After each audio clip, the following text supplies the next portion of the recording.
Здравейте, приятели!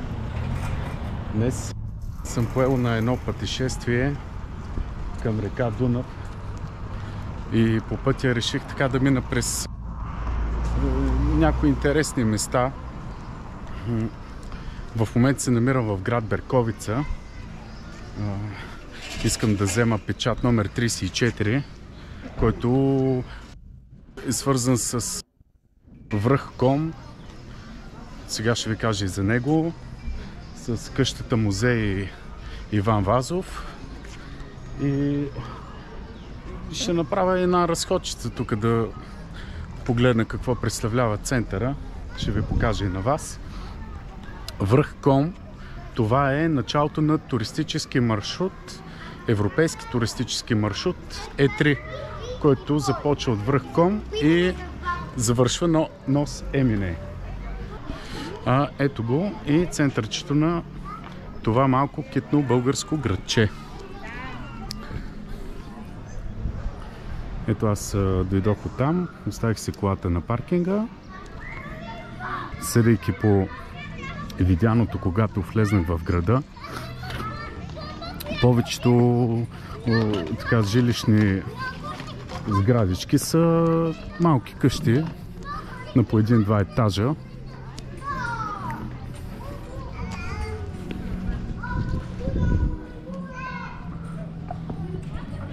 Всъщност градчето не е от най-посещаваните, мисля, но точно това ми се стори интересно да дойда и да видя дали е подходящо за туризъм.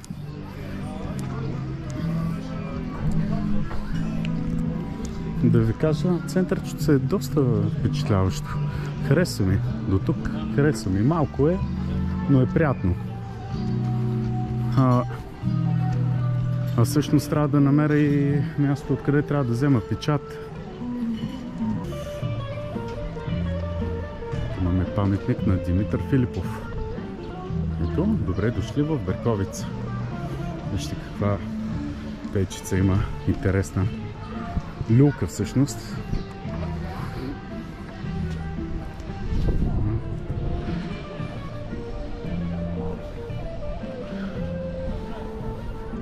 Ето тук срещу нас виждаме един парк. И часовникова кула.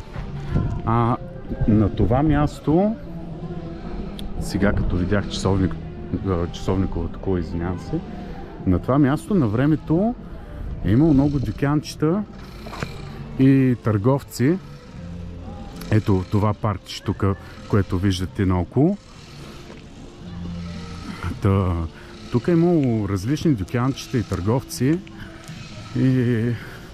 които, разбира се, са представили своята стока и своя занаят, и с дарения от по-богатите са решили да построят ето тази часовникова кула, която сега ще ви покажа отсреща. Щом в момента явно има някакъв празник. Не знам дали тези неща постоянно стоят тук, но най-вероятно не. Нали?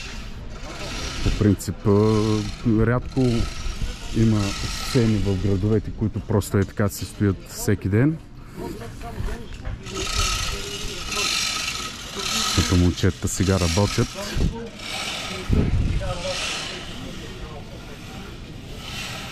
Лесковацка скара. Значи сръбската скара е пристигнала в Берковица. Най-вероятно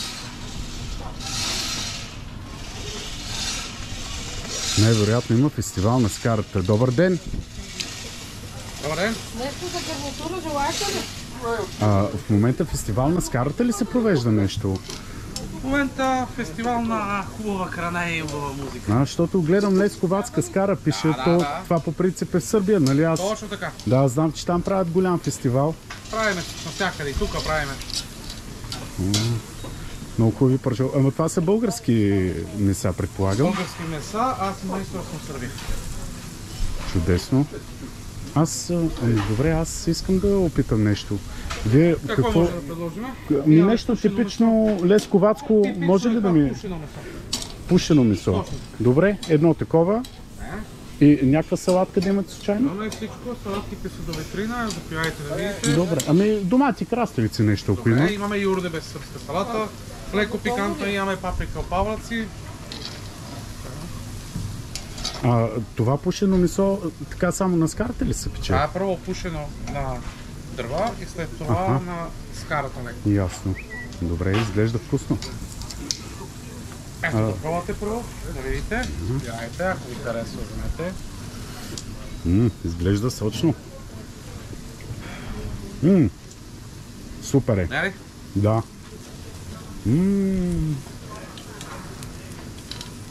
Много е вкусно. Много. Такова нещо само при нас. Гарантирам. С тия скари ще закъснея за местата, където съм се насочил. Стой ти тук. Ето така, нарежа хубаво. Благодаря. Супер. А това лютиничка ли е тук? Да, домашна лютиничка. Може ли малко и от нея? Една лъжичка. Здравейте. За вкъщи бих искала от зеленчуците. Нищо, малци. Едра домашна лютиничка. Много добре изглежда. Да, много добре. Дано е на вкус да е така. Със сигурност.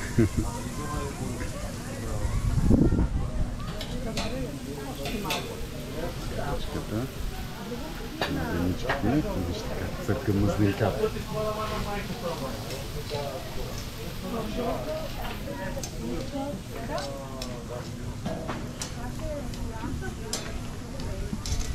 А то още трябва да се доизпече. Имаш там нещо? Освен лютеници, господин, за вас нещо? И салатка. И за тук, за тук. Да.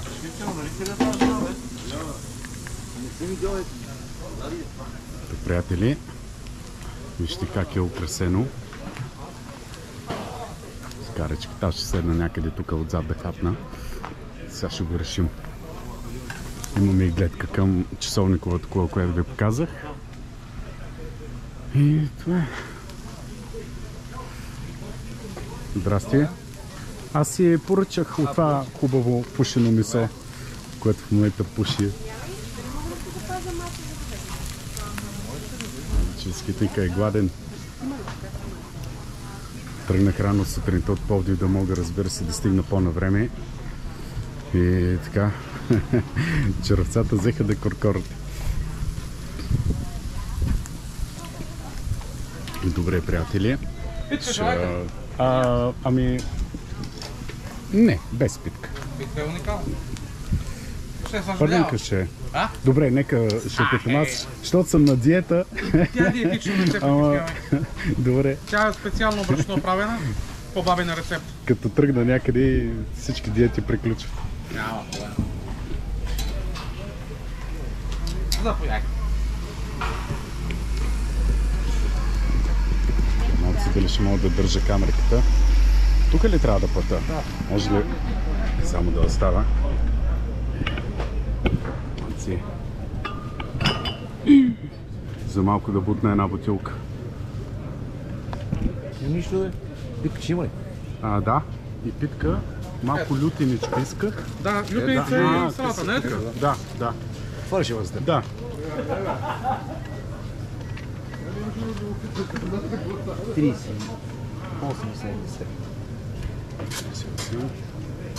Ето 40 и не ми връщай. Благодаря ти. Ето ти тук. А приборки? Ето тук са. Салфетки. Нож, че имаш отзад. Ама колегата я нарезва местето, така че. Да, само салфетки ще взема. Всички имам. Дали ще мога да се справя така? Аз ще помогна. Камери. Къде ще Малци. се вземеш? Ами аз на два пъти мога да дойда. Аз ще помогна. Ами, добре. Сънията е. Добре. Благодаря. Колко отзивчиви хора.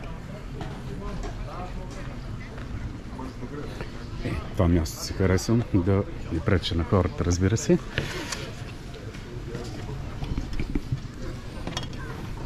И момчето. Заповядай. Благодаря много. Моля, няма защо. Лека работа. Еми, приятели, аз се захващам. Ето, пушеното месце, специално лесковацко, салатка, лютиничка, пърлинка, 38 лева. Това е, мисля, че е една прилична цена. Айде, оставам ви тук и като стигна до музея ще се включа пак. Чао! Добре, приятели, аз хапнах. Беше много вкусно. И така, говорих ви за часовниковата кула. Исках така да се приближа до нея, да ви я покажа малко по-отблизко.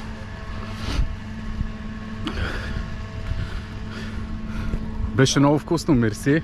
И пърлинката беше супер. Мерси на теб. Ето, тук съм вече до часовниковата кула. Построена е през 1762 година.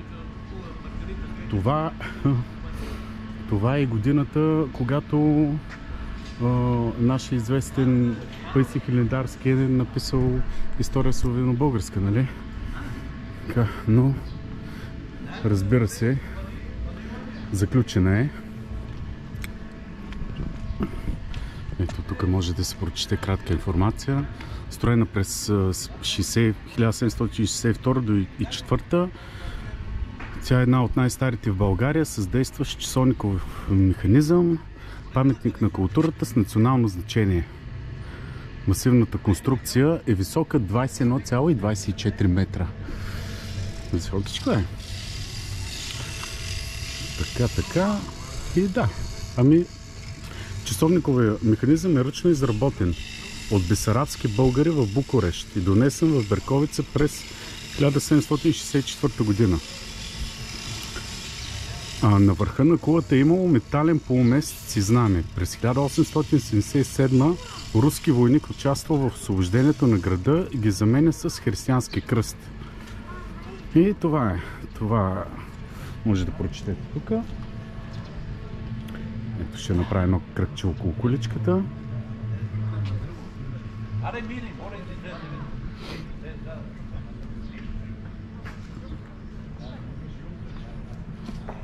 Добре. Аз мисля, че съм накрая. Виждам една интересна чешма, която мисля да ви покажа.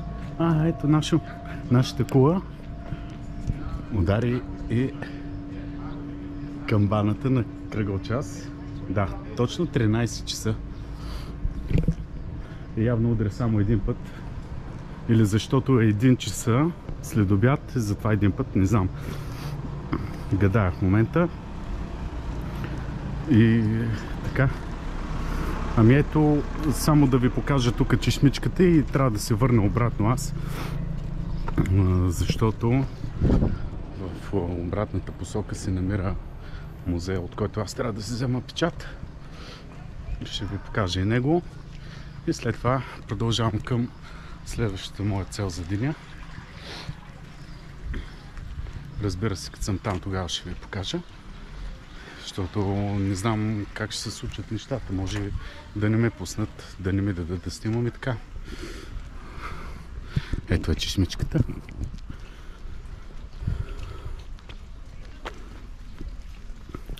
Дори в момента работи. Ще пробвам и водичката. Малини. Чакай, момни, стой да зърна тия очесини. Твоята кошница е пълна салени малини. От зори си ги забрала с розови пръсти, брала си ги, па си пяла сред горите гъсти. Постой, момни, за почивка, вечеря е хладна, за реч топла за усмивка, душа имам гладна. Това е на Иван Вазов. Написал го е явно в Берковица през 1880 година. Да, тази чешма е строена най-вероятно в чест на тази мома, която е брала малини. Добре. Ще опитам и водичката.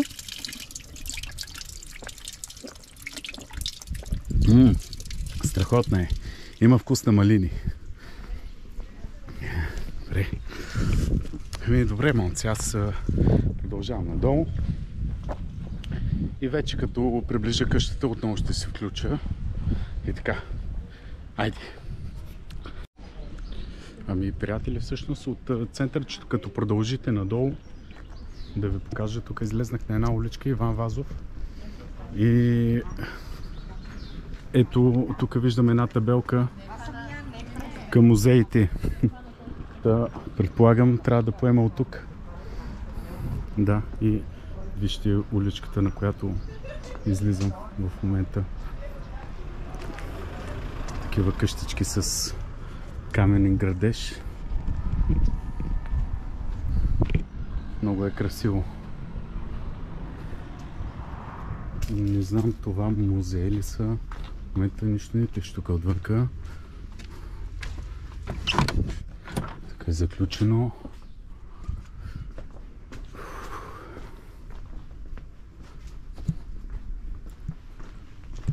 Иначе уличката изглежда много красива. Кълдара мина. Тук отново виждаме една дървена порта. Тук дърворезба. Човека даже се е оставил името и телефона, ако имате нужда. Ето това трябва да е моето място. Предполагам.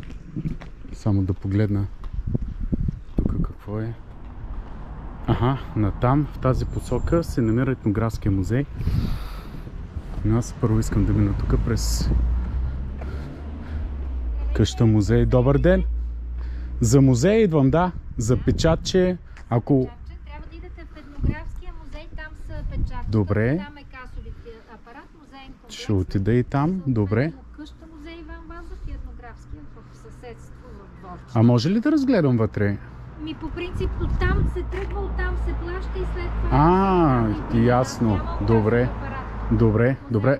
Ще мога ли да снимам вътре? Да, ето там, като идете, разбира се. Добре. От тук надолу, предполагам, да. Където е БМВ-то, влезте навътре, ще видите, има...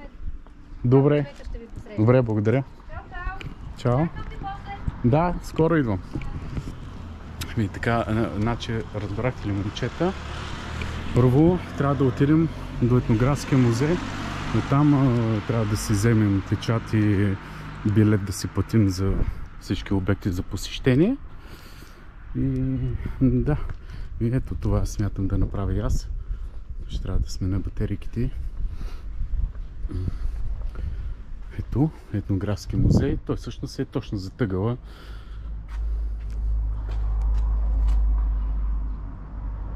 Номер 34. Ето. Значи, тук може да видим музеен комплекс Берковица, входна такса, цени. Ето, това е градска художествена галерия Отец Паисий, Берковица. Тук е написано и на английски. Това е музеен комплекс. Музейният комплекс включва Етнографския музей, къщата музей Иван Вазов. Ето. Значи цената за възрастния 6 лева, за ученици, студенти, пенсионери 3. Вход свободен. За деца до 7 години и хора с телк над 50%. Снимане с фотоапарат или телефон 5 лева на обект. Добре, сега ще оправим и тази част.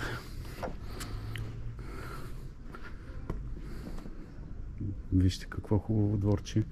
Посрещат ни едни каменни пиленца, поне на такова изглежда. Или е рибка. Да, пиленце трябва да е. Добре, и ето тази красива ваза.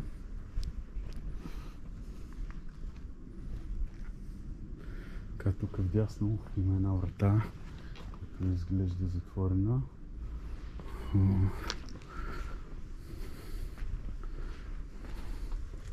Да, всъщност тук няма нищо. Добре. Влизам тук. Уредници.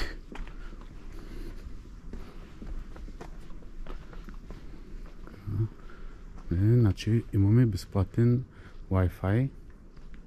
Ето каса. Не само касата. Само... Добър ден! Добър ден! Идвам да си платя билет за Етнографския музей, къща Иван Вазов. Заповядайте. Добре. Ще може ли да снимам? Вътре в експозиции, така Еми, лекции. да направи една разходчица. Понеже снимки се заплащат допълнително. Еми ще платим каквото е нужно. Няма. Добре, приятели, ето влизаме на касата. Добър ден. Добър ден. Сега на касата да си платим билетчетата. Добър ден. Добър ден. Няма да снимате колегите, смисъл разказа просто искате да запишете сега Аз ще държа камерата на страна. Вие ще си снимате експозицията реално, нали? Да. Да, разбира се, може. Добре. Няма проблем. Но снимките са 5 лева на обект и 10 лева на обект. Това имах предвид. Да. Значи 2 беседи желаете, 2 пъти снимки за двата обекта. Значи и вашата такса е 6 лева за посещение. Да. Стават колко? 26 плюс марката 27. И снимките? Още 10? Да, и 10 лева, 37. 37 лева е цялата. Да. Добре. Ето вече съм вътре, малко е тъмничко. Вече не. Така, може да снимете експозицията. Ние сме с музейен комплекс Лазарова къща, който е беглийска. Сърбинска къща е стара възрожденска къща с характерна за градските къщи Южна Софа. Мястото, което е за отдих и разходка. Това място, тук отвън. С южно изложение. Софа? Софа, да. Софа. Като на английски диван. Или соба, но няма Ясно. част от къща. Добре. Южно изложение има. Вътрешна баня ще видите в едната от залите, която така, с запазен керамичен канал за мръсната вода. Като градските къщи в Берковица, почти във всяка къща има баня. Това през кой век? Характерни за 19 век. 19. Добре. Знам, че по принцип не е било много популярно вътрешна баня да си имате по принцип по това време. Да, за този край градски къщи. И това не е само за по-заможните хора или? Къщите в града. Всички кажа, са били. Не всички къщи, Ясно. голяма част. Добре. Градските. А тези носи? В основната зала са показани облекла, белодрешно облекло или това е мъжкото, което виждате отляво, изцяло бяло, бял шайк, точен с гайтан. Това е калпак, предполагам. От късо постригане. И мъжете ли са носили такива цветя на калпаците? Ците. Ците, да. Тези, които не са женени. Така. Ясно. Да. Имаме двупрестилчена носия, също, която си е северняшка, характерна за нашия край. Сукманен тип носия. Ето тук може да видите невестинска, и това е вече при омъжена дама. Носия с парена престилка. Парена, има парички в така елементите. Мъжените вече имат парички. Когато се омъжат. А тази е неомъжена, така Тази е ли? неомъжена. Да, като това е само стъклени и дървени. Ето тези търсим ние. Престилката. Касача виждате тук, който също е дълдрешно. Касач? Женско облекло, да. Е лека, който е дългия, обточен с грита. Много от вълна ли? Вълнене, да. Шевиците са много красиви. Тепана вълна. Така. На пепаница се прави. Тук е показано, виждате, кухненско така обзавеждане, имаме нощви. Така, огнище или оджак е старата думичка за огнище. Джак? Оджак. Оджак. Синия масичката. Трикраки столчета. Да. В дъното подредения с кобилицата и котлите е водник. Носили сте вода. Да. Знаете от изворчета. Да, е на врата, примерно. Мивка или мийка. Това за тук. градски къщи. Трябва да е. Не, в дясно задигнатото бялото, което е. Ето там е мивка. Значи ето Има там в също ъгълчето. гюмче в нея, или това е съда, който е за мляко. Гюм? Зад този гюм Гюм. има канал за мръсната вода. Ясно. Подница, връшник, другите елементи, които са част от така кухненските посуди. са показани. Имаме също така и цедилка за бебе. Или това е лулката, която е над мивката. Цедилка? Да, и цедилка. Точно, гъбичката. Тук е шутора и череслон за сол и пипер. Тук се разтриват зърната. Предполагам. За сол. Да. Така. И тук е стомничка. Бъклица. Бъклица. Да. Това е бъкличка. Добре. Малци, продължаваме напред. Само тук да погледнете, се предполагам някакви различни Накидите, те са плани. важен елемент от облеклото на българина. В един период, когато вече е омъжена дамата, вече може да носи пафти.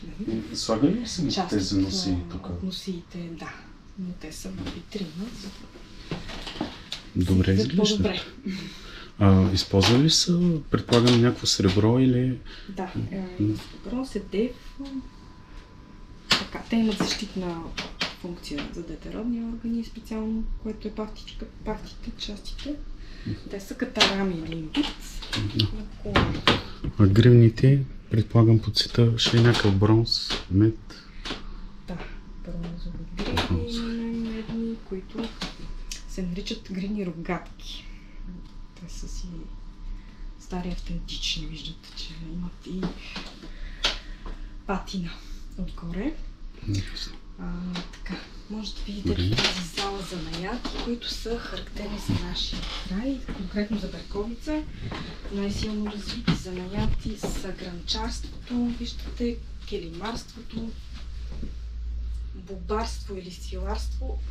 Това беше производство на коприна. В витрината. Бобарите. Казано. Колекция от свилени платове и свила в суров вид. Тук отново са нови. Казвам, за жалост, двата занаята не съществуват в Берковица, не са съхранени, няма приемственост за тях. Основно килимарството ни се запази, тъй като имаме и две ученички, които са учени този занаят. В Берковица Леля Златка все още тече, тя показва на ученички. Килимарство. Гранчарство също можем да кажем, че е запазено, но имаме майстори, които все още правят вкъщи керамика. Нашата керамика е общо има с бусинската и основно в зелено, в жълто и кафяво. Като основни форми са различни форми са, ето тук имаме пукъл за вино, жълтия съд, стомнички, ръкатки, или това е там отляво, която е форма, ръкатка. За пасуло за храна основно се ползва на полето. Предполагаме за вода или за ракийка. За ракия. Плоска. И тук също имаме плоски, бъклички. Различни термини. Имаме тук е бъклица също. Така, може и да покажем ето така тази. Като това е основно в жълто винаги. Крондир се нарича този съд. И се ползва за сватбена трапеза. Виждате, украсена с цветя и чемшир. В крондира се слага благата ракия на сватбата. Супер. Друг така съд, който е ценен и гордостта на нашите майстори, това е тази зелена кана. Тя е автентична, затова е така окърнена, виждате, не е в целия си цвят. Тази кана е за вино, нарича се дяволска кана. За вино? Кана за вино, дава се да така се пие през вино. дупките не са ли излива, като се опиташ да сипеш? Да, това е идеята дяволска, така е направена за шега. В нея се слага вино, но се опива единствено с засмукване от устието, като се запуши една тайна дупка в дръжката. Това е принципа на сламката. Интересно. А онзи господин? Това е Свети Спиридон, покровител на занаятчиите, гранчарите. така, килимарството да обясня, тук понеже имаме доста стар килим, най-ляво е тук, може да снимате. Този, Датиран, с зелените. Зелено-розово. 1810 ли беше там? Да, август. Мария Пенкова се зова. Това... Авторката. Мария Пенкова се казва жената, която го е такава. Мирна праха и много красив килим. Да, фучила се нарича или хвърчила. Така, термин. И това си типични български, нали, килими? Да, като различните типове. Котленски имаме, чипровски. Този също е чипровски от по-новия период. Тип чипровски килим, който е така конкретно берковица. Да, те са доста известни чипровци с килимите си. Да, в миналото, тук в нашия край, сте имали над 600 такачни стана в различни фамилии и семейства. 600? Да, бил много силно в целия край. Много силно развит занаят. Така не са килими за втора турска армия, преди освобождението, казваме. В много стар период килимарството силно развит занаят. Да. Чудесно. Сега вече всичко на машина. Тези са конкретно каракачански, различни с християни, сватбени облекла. Тук пък е показан поминъка на местните, който е животновъдство. Елементи от животновъдството. Това са ясли дървени за храна, копания за по-течна храна за по-малките животни, дисаги, самар. Виждате и така клепала, които са за звънци за животни. Също в земеделието отделно показани елементи, които са използвани в земеделието, вили, гребло. И това, предполагам, са абсолютно автентични. Автентично е, да. Всеки един елемент в къщата, такъв какъвто е бил във времето. От това време. Да. Крина е показана също, бучка за масло в ъгъла, дълбокия съд, който е дървения. Така, показани са също във витрините отделни оръдия на труда, които са използвани, сърпа, виждате косър, който е за плевели. Просворника е интересен елемент от бита. Печат се води, който се ползва за обредна питка. Питата слага се и се пече след това питата. Да. Виждал съм и такива с иконки, някои печати. Да, този печат е свързан с християнството и се съхранява до иконата в семейството. Това с какви букви е изписано? Така, християнски. Християнски. Да. Гръцки. Тук дясно пък е показан домашен текстил от естествени материали, са изработвани на времето всички платна. Виждате вълна, тук конкретно каделя, вълната, която се прави на каделя след като се разчепка и се изпере. Да. Хурка, вретена. Така българката е изпридала преде нишка, с която по-късно да изплете или да изпече килим. Отделни елементи за домашния текстил. Виждате, тук още хурки са показани. Това е бухалка за пране. Имаме тупица за стан. Ютия с петле. С петле. Така се нарича, да. Слага се въглен вътре. Въглени от съмнище и така се глади. Само с въглен. Няма вода, примерно. Няма, не само въглени. Тук в витрината са показани месали. използвани за покриване на храна. Основно в кухнята се ползват тези платна от вълна. Това е банята. Това е банята. Къщата, виждате налъни, това са чехлите, запазен керамичен канал за кръсната вода. Така, меден съд и брика, който е ляво. Виждате отясно два отвора, които са част от джамала или тази част от банята, която е в стената, кратена. Като тук в основата на джамала имаме делви, в които, керамични делви, в които са сипали водичка от котли, донесена вода от изворче. И като се запали огнището в кухнята, тук се затопля и водата на джамала. Това е бил единственият начин да има топла вода, нали? Да. Да. Това е начин тук. Тук са вече дрешници. Да. Дърборазборни. Вратите също са дърборазборни, антични. Имало ли е тайник тук къщата? Да, това, което е дрешника. Ясно. Ще съм виждал на такива места, където ако се случи нещо, да може бързо да напуснат. Това са някакви стари снимки. Доста фотографии от това време. Имаме и някои къщи, които са запазени. И петлийската, която спомена. И това е вазова къща, така е известна.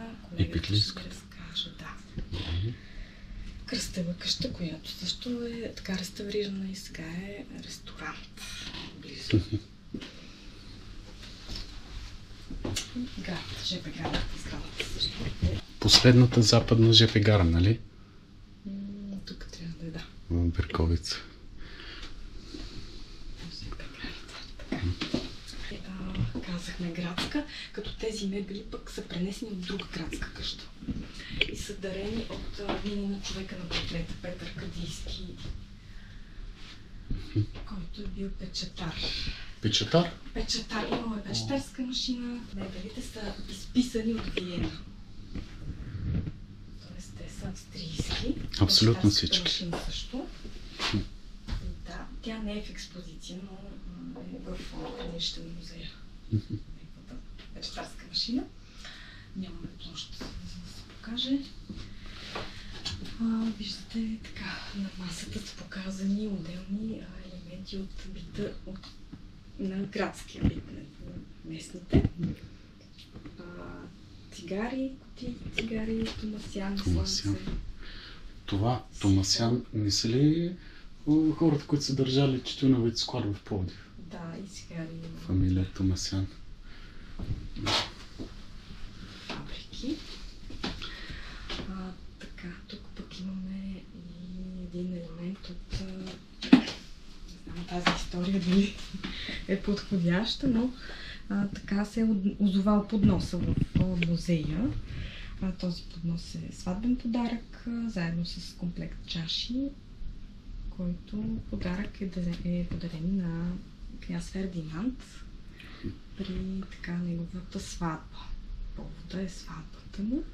Той идва да почерпи тук в Берковица местните и получава този сватбен подарък, но в по-късен момент, понеже е пожелал да закупи място в околностите на града и това не му е било разрешено, той така в знак на обида връща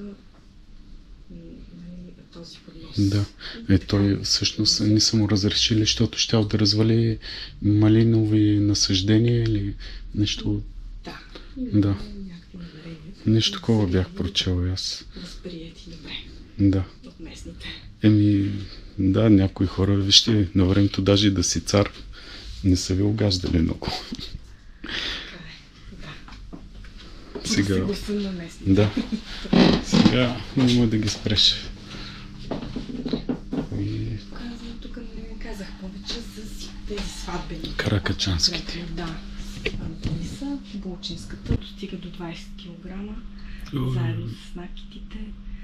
Че, като гледам колко е крехко това девойче, Да. как ги е носила.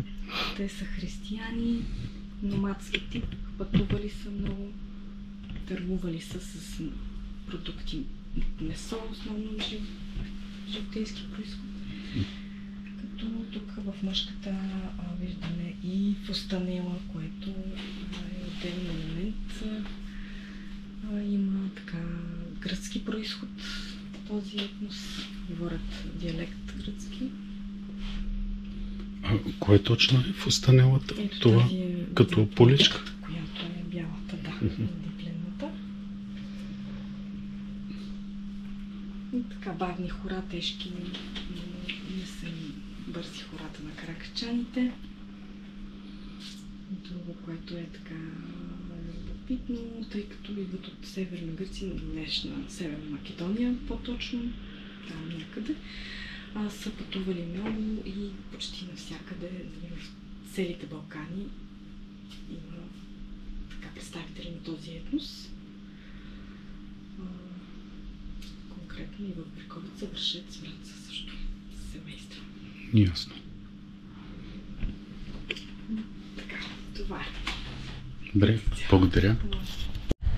Ами това беше Етнографския музей, приятели. Така, сега точно до него се намира и къща на Иван Вазов. Платил съм за беседи, така ще ни е по-интересно да разберем малко за историята на местата, които посещаваме и така. Надявам се да ви е интересно и на вас. Ето, вече съм на входа. Сега ще се срещна с господата тук. Започваме ли? Разбира се. Здравейте и добре дошли. Казвам се Калинка Петрова и съм уредник на къща музей Иван Вазов, град Берковица. Иван Вазов име свято, близко и скъпо до всяко българско сърце. Име, което отдавна минава нашите граници и достойно представя България и българската литература пред външния свят. Иван Вазов, нашата всенародна, всеславянска слава и гордост. А името на Берковица се свързва с Вазов, защото тутък си след освобождението, руският окупационен период, Вазов заема висша длъжност. Той е председател на Берковският окръжен съд. И тук в недрата, в прегръдките на красивият Балкан, той черпи вдъхновение, физическа бодрост, творил е. Точно тук в Берковица той развива и усъвършенства своя талант. Талант на поет, талант на писател, който по-късно достига своят връх и става духовен баща на българският народ и патриарх на българската литература. Преди да дойде тук в Берковица, работи в Русчук като чиновник на особени поручения. Разболява се там белодробно и лекарите го съветват да промени влажният крайдуновски климат с чист балкански въздух. Избира Берковица, това малко и закътано за времето си градче с дълги и тесни кълдарамени улички, като пристига тук на 7 март 1879 г. до 18 септември 1880 г. Едва само 17 месеца престой. За тези 17 месеца престой физически укрепва, напълнява, зачервява се, добре му действат разходките в Балкана, чистият въздух, водата, но тук има и близка до сърцето си любима красавица, палева 19-годишна туркиня, която се е грижила за домакинството в тази къща. Живее в няколко къщи, но най-старата, запазена, най-дълъг период живее в тази къща, така наречената и пеклийска къща, или както ние всички берковчани я наричаме, Вазовата къща. Всички така я познаваме в Берковица. През малка дървена портичка минахме през прохладно кълдарамено дворче, расте здравец, джемшир. В момента се намираме тук в Ипеклийската къща, в приземната част. Казват, че се е използвала на времето за стопански цели. Имало е животни, чрез дишането е отопляван вторият етаж. Казват, че Ипек означава свила, коприна. Тя била притежание на богат турчин, който е продавал свилени платна. След малко разгледаме приземната част, ще се качиме на вторият етаж, където е огромна къщата от около 230 квадрата разгъната площ. Понеже е стара турска къща, се дели на характерните за турските помещения харемлък и селямлък, или мъжко и женско крило. Когато пристига тук, Вазов се насънява на вторият етаж в огромна гостна с множество прозорци, осветена, красив резбован таван, дел на тревненските майстори. Ще видите ала франги, миндер, мангал и винаги баня, която буди удивление в посетителите, пристигайки тук във Вазовата къща. Заповядайте след мен, ако искате, може да погледнете. Тази година имах по случай 175 години от рождението на Вазов. Направихме един интересен конкурс. Аз съм българче. Берковските слънчеви деца рисуват слънчеви рисунки. Темата е обширна. Може да ги видите, да ги разгледате. Просто страхотни са рисунките, талантливи са. Не мога да пропусна името на една от любимите ми, Дионисий Миронов, той от 7-ми клас, където в своята картина, може да видите насам, погледнете картата на България, в нея са нарисувани всички емблематични символи на България сгради. Просто е страхотна. От Радецки, да, виждаме тук вече във Велико Търново, Рилския манастир, Нехофит, Рада, да, просто са разкошна е рисунката на Дионисий. Да, Аня Пенчна, Аня също много красива рисунка с величествен изглед към кон. Да, може да видите, и тази е много красива. Талантливи са ни всички берковски деца. Тук ни е изложбената зала по принцип. Тук различни изложби представяме, както виждате, наредени са и столчетата, прожектираме презентации, филми в изложбената зала. Заповядайте след мен.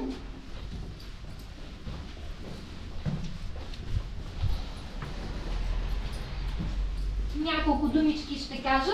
Тук са общи биографични данни за Иван Вазов, роден в китното зад Балканско градче Сопот, както виждате, на 9 юли и 27 юни по стар стил 1850 година в търговско семейство. Знаете ли какво означава Сопот? Улей, през който тече вода. Не случайно аз, ходейки в това красиво зад Балканско градче, в него има над 30 чешмички. Майката, великата българка Съба Вазова, учи това голямо семейство. Родила е 7 сина и 2 дъщери, на голямата любов към книгите, голямата любов към народното творчество, към родината. Едва Вазов първо отделение знаел благодарение на майката Съба Вазова 300 народни песни. Представете си колко е била начетена. Не случайно Вазов я обезсмъртява с това хубаво стихотворение, което всички знаем. Ти ме родино, ти ми даде и светлото, що в те блещеше. Ти човека в мен създаде, ти 2 пъти ми майка беше. Бащата искал да го направи търговец, изпращал го в Румъния да учи тънкостите на занаята, знаете, обаче не му се отдава търговията, работейки по-късно в дюкянчето, работил по-късно в дюкянчето, а цяла нощ е редил.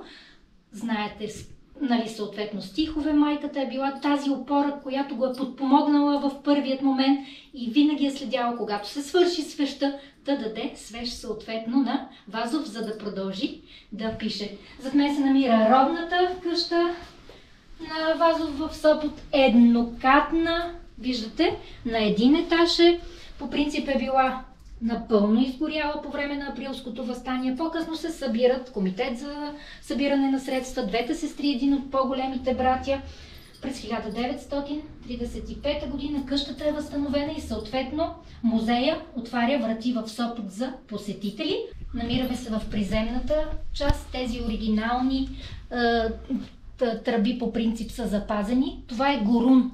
Не случайно ние казваме берковчани, здрав си като горун. Виждате колко време не е мръднало, обработвано е допълнително с катран. По пълнолуние са се отсичали на времето самата дървесина, когато е по-здрава и по-суха. И както казах, тук се е използвало за стопански цели. На времето имало и животни, като хамбар и слама, всичко се е съхранявало тук в приземната част.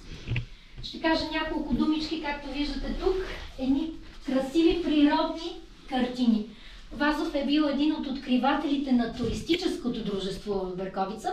Изкачвал се е на връх кон с берковска дружина и е споделял: каква чудна природа тук! Каква красота в това непознато! За мен е райче! В свободни от занятия дни аз правех радостни изгледи на кон с берковска дружина, начело с доктора и управителя. Из гъстите дъбово-булкови гори, що обгръщат полите и хълбоците на Стара планина. опиянен от кристално бистри потоци, от дъхът на цветята, от трепета на листата, от младостта ми и всичко, за пръв път се влюбих в величествената берковска природа. Картината наистина е удивителна, очите не могат да се нагледат, а душата се опива от звукове, шумове и хубости. Страхотни думи за Берковица, с които ние всички берковчани страшно много се гордеем. Може да видите и част от високо. Качвали ли сте се на връхком? Всяка година правиме поход. По принцип през 2016 година за пръв път беше организиран първият поход, защото годината беше 2016 и самият връх се намира на 2016 метра надморска. Просто хората не са виждали на такава надморска височина, съответно беседи.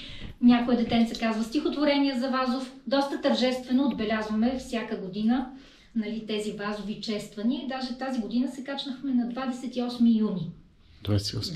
Да, сега преди някъде може ли да се провери кога ще се провежда? По принцип, в сайта на общината винаги има безплатен транспорт, записват се хората предварително, а след това и се обявява кога ще се качва нагоре.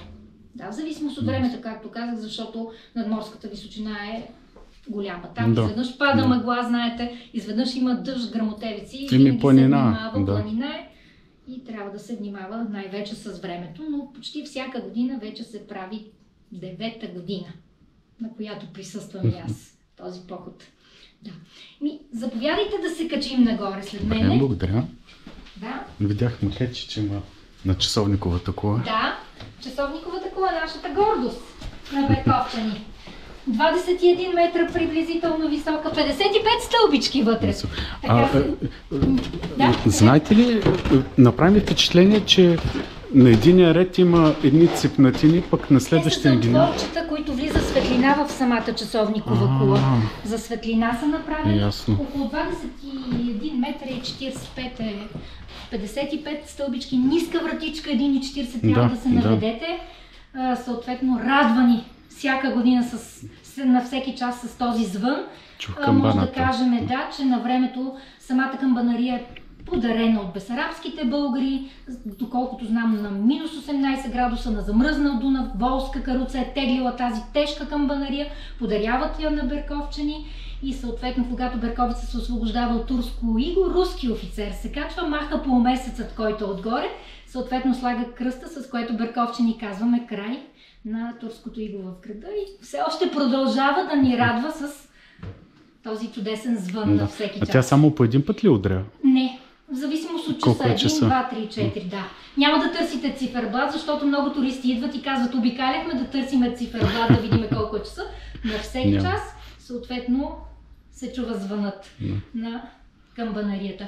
Намираме се на вторият етаж. Огромна е къщата, както споменах, около 230 квадрата е.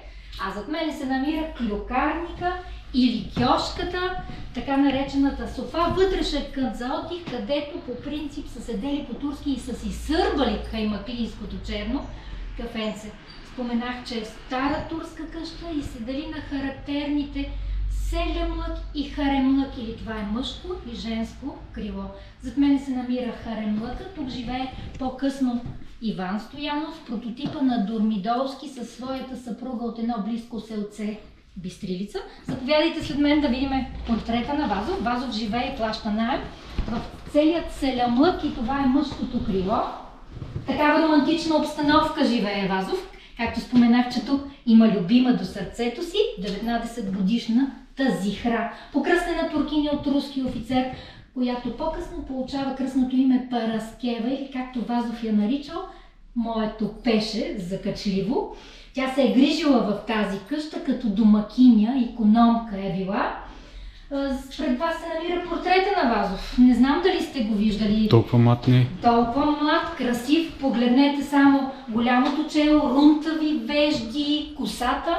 Носил е тази красива униформа на Темида, черен рединголд с златисти лъскави еполетни копчета, на хълбока имал шпага.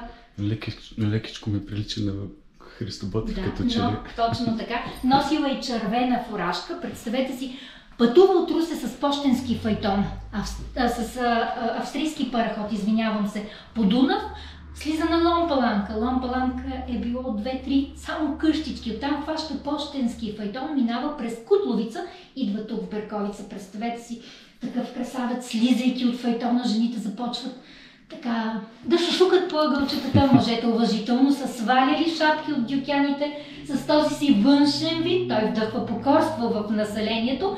Те го наричат Берковският председател и му отвръщат с почет и уважение. Вълнуващи са личните вещи, до които се е докосвал. Това са мастилницата, кръстът от съда. В момента се намираме, както виждате, в кухнята. Автентичността на къщата се личи. Дебела стена, повече от 1,20 м има пред вас. Огнището, точно така. Интересното е, че това е било автентичното за времето отопление. На гърба на огнището имаме интересна кахлена камина, която е с керамични орнаменти. Когато се е готвил тук на огнището, керамичните орнаменти се загряват и отдават топлина. По този начин греят и вазовата стая, а оттам ще видите и баня, която буди удивление винаги в посетителите. Ориенталски стил с удушници. Само ще кажа няколко думички. Тази картина, това е Хеброс банка, в момента съществува, а самия конак се е намирал на центъра, в момента е полицейското управление там. Изгоряла е тази къща, съответно не се е запазила. Отзад зад тази банка, която е бил най-големия пазар в Берковица на времето. Там Вазов е съдил в една малка влажна стаичка, съответно с чукчето, там се е намирал конака, където се е обитавал и съда. За кратко живее в тази къща на Клисурски, може да я видите, да я снимате. Почти 10 дена, така, там преживява едно от първите си увлечения по красивата девойка Мария. Имало е така едно тържество, събрали са се повече хора. Красивата девойка Мария е трябвало да донесе вино и студено, обаче тя се забавила и какво забелязал хазайна, че Вазов бил в обятията, красивият млад Сопотлия бил в обятията на тази красива девойка Мария, съответно се е разсърдил Клисурски, трябвало бързо да напусне тази къща и след това той идва тук в тази къща и петлийската най-дълъг период, която живее. На снимката човекът е Иван Стоянов. Той живее в съседното крило, както казах, със своята съпруга. Може да видите, интересни са самите документи. Калиграфията, красивият шрифт, изписването на буквичките. Ще кажа, че на времето не са имали правно образование. Имала крещяща нужда от правници, както са ги наричали. Затова избирали хора, които знаят да четат, да пишат. Такъв бил и Вазов, начетен човек, изпълнявал тази длъжност като съдия, като съдъл даже и по собствена оценка и преценка на времето. Това е написано от него, така ли? Да. И ето тези маниста пък са може също да ги видите. Негови документи са същото. Да. Като са съдели по турски отомански закони, говорим след освобождението, но аз ги наричам маниста. Вижте как са подредени едно до друго. Трудно се разчитат, но за мен са маниста правите редове. Съответно, с Спас Вацов, той е негов приятел от Лом, поддържат връзки, от него се разбира точно за тези неща, които чрез тази кореспонденция, за които разказвам.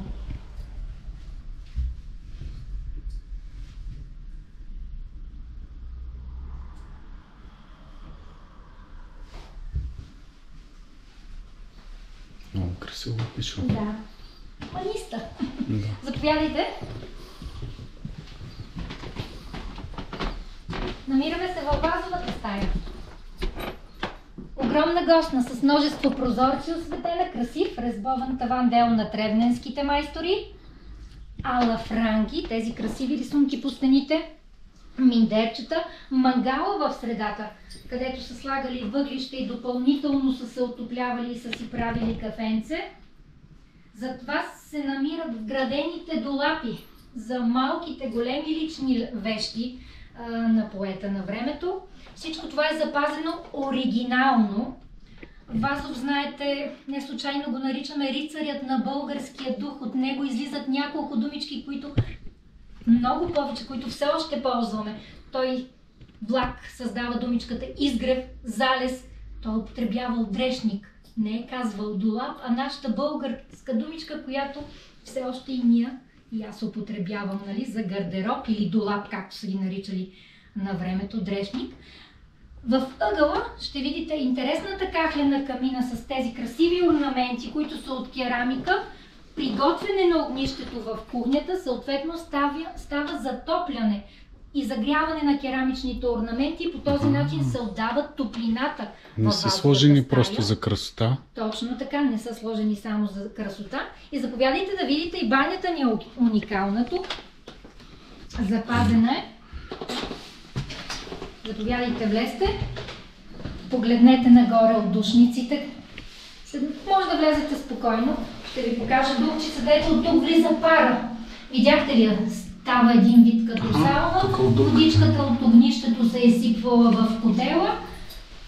Знаете, турската баня е чрез поливане. Седяли са и са се поливали. Канализацията е запушена при реставрацията на къщата, но е било ето тук, точно в тази тръба, която е тук. Лукс да има керамична канализация. Вижте, има и ехо даже. Да. Се чува. Уникална е. Тук има окиле, че в момента се намира моята библиотека във Вазовата къща. Виждали ли сте такава баня на друго място? Толкова висока не. Да.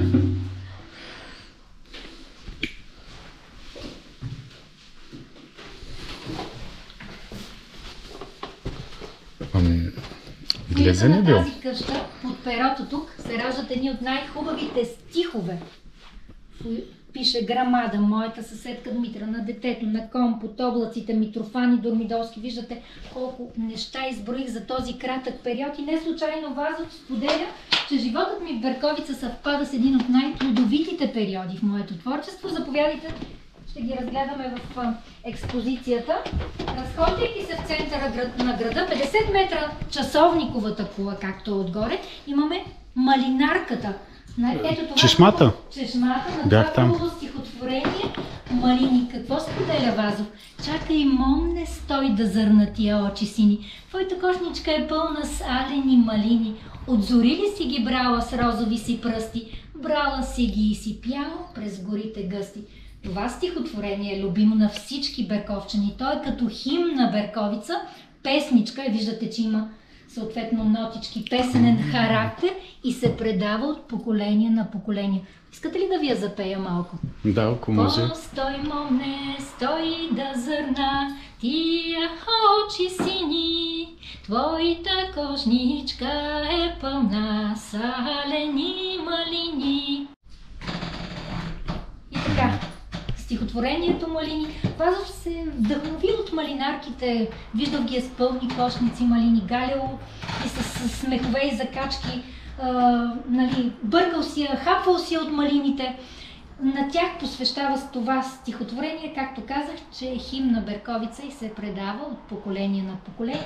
Тук пише Грамада, моята съседка Дмитра, на детето, на Компот, облаците. Вижте какво голямо богатство ни завещава за този кратък период. Само 17 месеца престой.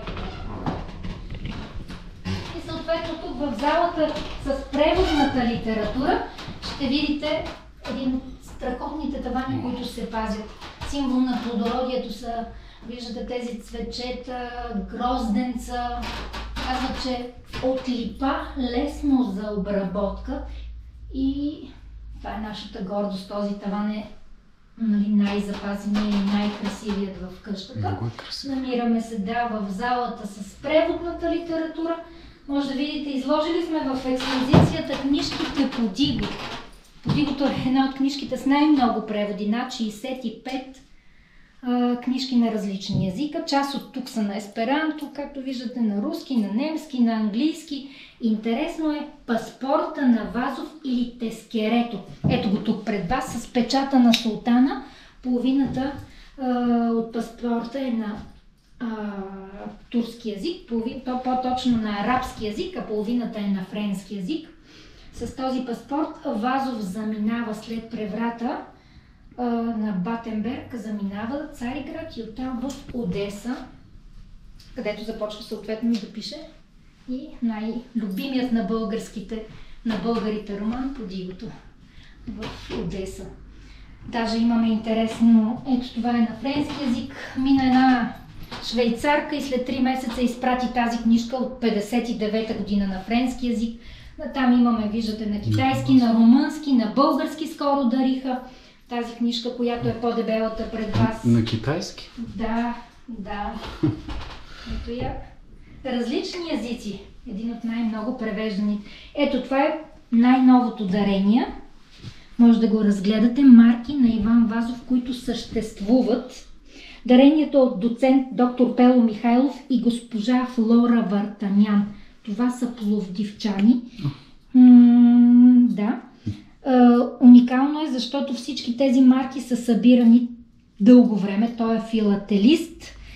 Като тези първите 6 марки отгоре са посветени на 70 годишният му юбилей и 50 години творческа дейност. Виждате, това е родната му къща, Боримечката от Подигото. Да. И това дарителите ли са? Дарителите са, да. Да са живи и здрави. Да са живи и здрави. Много се гордея с това. Това е най-последното дарение.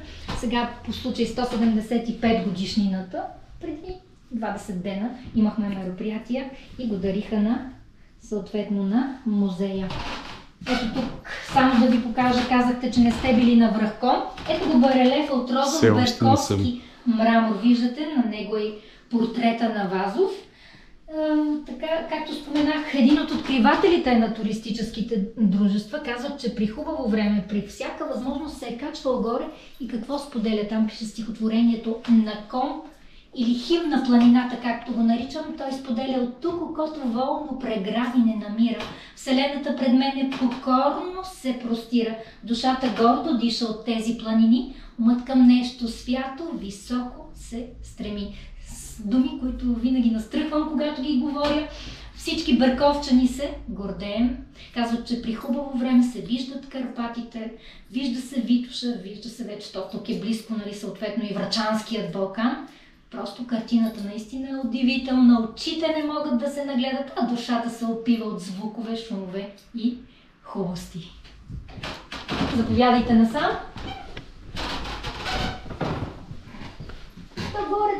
Горе-долу това остана. Винаги остава с един добър спомен Вазов от тук. Пътувайки, връщайки се по-късно, минавайки през Кутловица, той споделя: привет, благодарствен Берковица, от твоя някогашен случайен гостенин. Радваме се, че тази къща са успели нашите предци да я запазиме, както се казва. Предаваме духа жив и знаем, че винаги Берковица и Вазов са навеки свързани един за друг. Аз не случайно казвам, че всеки един посетител, влезнал през Вазовата къща, през вратата, става истински родолюбец тук при нас в Берковица. Това е от мен. Ако имате въпроси, разбира се, на ваше разположение съм. Мисля, че не бяхте абсолютно изчерпателна. Да? Може ли да погледна тераската? Разбира се, най-хубавата част е верандата. Голямата ми любов към мускатата, към цветята, уникална е просто. И тук си прекарвал доста време. Да. Много е красиво. Не случайно, това е най-хубавата къща в центъра на града. Ето отгоре е Калето. Античната крепост, Берковска река минава от тук. Това е Калето. Да, запазената, красива къща, както всички берковчани я наричаме, Вазовата къща в Берковица. Много красиво дворче има. Поддържаме с много любов. Личи си. Радвам се. Да. Ами, благодаря много за разходката. Бяхте чудесен разказвач. Да. И аз. И много красиво пеете. Трябва да запишете един албум. Да. Добре. Разбира се. Дали влезнахме в другата стая? Чакайте, ние пропуснахме. Да, тук вътре не влезнахме. Да, прототипа на Дормидолски. Тя е пак същата, мъничко по-мъничка. Харемлъка. Не случайно казваме, че на времето турчина е имало, в зависимост от състоянието няколко жени. Не се знае точно колко жени, но Тук е бил харемлъка, женското крило. Пак красивият таван или потонът е във форма на рибена кост. Вижте колко е красив, запазен тавана. Личи се, че е едно женско крило. Саханите по стените, тези чинии, които виждате, миндерчетата, мангала в средата, вградените долапи. И пак имаме доста интересна баня. През това прозорче на същият състав. Готвили са отвънка на огнището, а след това в стаята, където се спи, има и джамал и съответно и баня. През това прозорче са си подавали кърпите тук. Да. А в мъжката нямаше такова прозорче? Нямаше, да. Ами добре, приятели. Това беше моето приключение в Берковица. Току-що излезнах от къщата музей, където е живял господин Иван Вазов. И ще се върна пак по центъра, ще пия на едно кафенце и се насочвам вече към моята следваща дестинация. Така че надявам се ви е било интересно така разходката, която направих. И хайде, до нови срещи! Чао!